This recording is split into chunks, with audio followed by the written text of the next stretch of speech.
அவர்களே, கர்த்தர் உங்களோடு இருக்கிறார். சில நேரங்களில் நம்மிடம் ஏதும் இல்லாத போது வறுமையும் இயலாமையும் நம்மை சூழ்ந்து கொள்ளும். அதனால் நாம் விசாரிப்பார் என்று பிறரால் ஒதுக்கப்பட்டவர்களாகி மற்றவர் கண்களுக்கு முன்பாக புல்லை போல ஆகிவிடுகிறோம். நம்மை விசாரிப்பவர் ஒருவர் இருக்கிறார் என்பதை அறியாமலே ஒரு தாய் எந்த குழந்தை பலகீனமாக இருக்கிறதோ அதன் மேல்தான் அதிக கவனம் எடுத்துக்கொள்வாள். அதுபோல கர்த்தர் எளியவர்களை குப்பையிலிருந்தும் புழுதியிலிருந்தும் எடுத்து தூக்கி விடுகிறார். எளிமையானவர்களை பூமியின் கடையாந்திரங்களில் இருந்து எடுத்து கண்மலையில் நிறுத்துகிறார். சங்கீதம் 23 சொல்லப்பட்டிருக்கிறது, கர்த்தர் என் மேய்ப்பராய் இருக்கிறார், நான் தாழ்ச்சி அடையேன். அவர் என்னை புல்லுள்ள இடங்களில் மேய்த்து அமர்ந்த தண்ணீர்கள் அண்டையில் கொண்டு போய் விடுகிறார் என்று.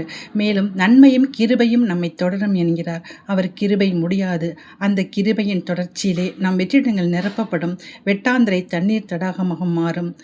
அவர் நாம் தூக்கி சுமக்கும் தெய்வம் அல்ல, நம்மை தூக்கி எடுக்கும் தெய்வம். எளிமையானவர்களின் வம்சம் ஆசீர்வதிக்கப்படும். நீண்ட நாள்கள் காத்திருப்பது இருதயத்திற்கு இளைப்பானது. விரும்பினது வரும்போதோ ஜீவ விருட்சம் போல் இருக்கும். ஆம் சகோதர சகோதரிகளே, இப்பொழுது சூழ்நிலை எப்படி இருந்தாலும் ஒரு நாள் ஒரு உயர்ந்த நிலைமையை அடைவோம். வாழ்த்துக்கள். ஆமென்.